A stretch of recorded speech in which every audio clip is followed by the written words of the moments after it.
Tim Mike Tyson mengatakan legenda tinju itu dilempar sebotol air dan dilecehkan sebelum dia menyerang sesama penumpang pesawat.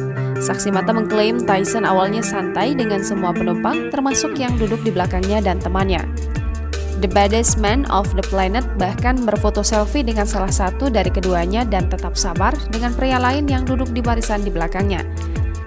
Namun penumpang itu rupanya terus mengganggu dia dan saat itulah orang Amerika itu diduga melemparkan serangkaian pukulan ke wajahnya yang membuat dahinya berdarah.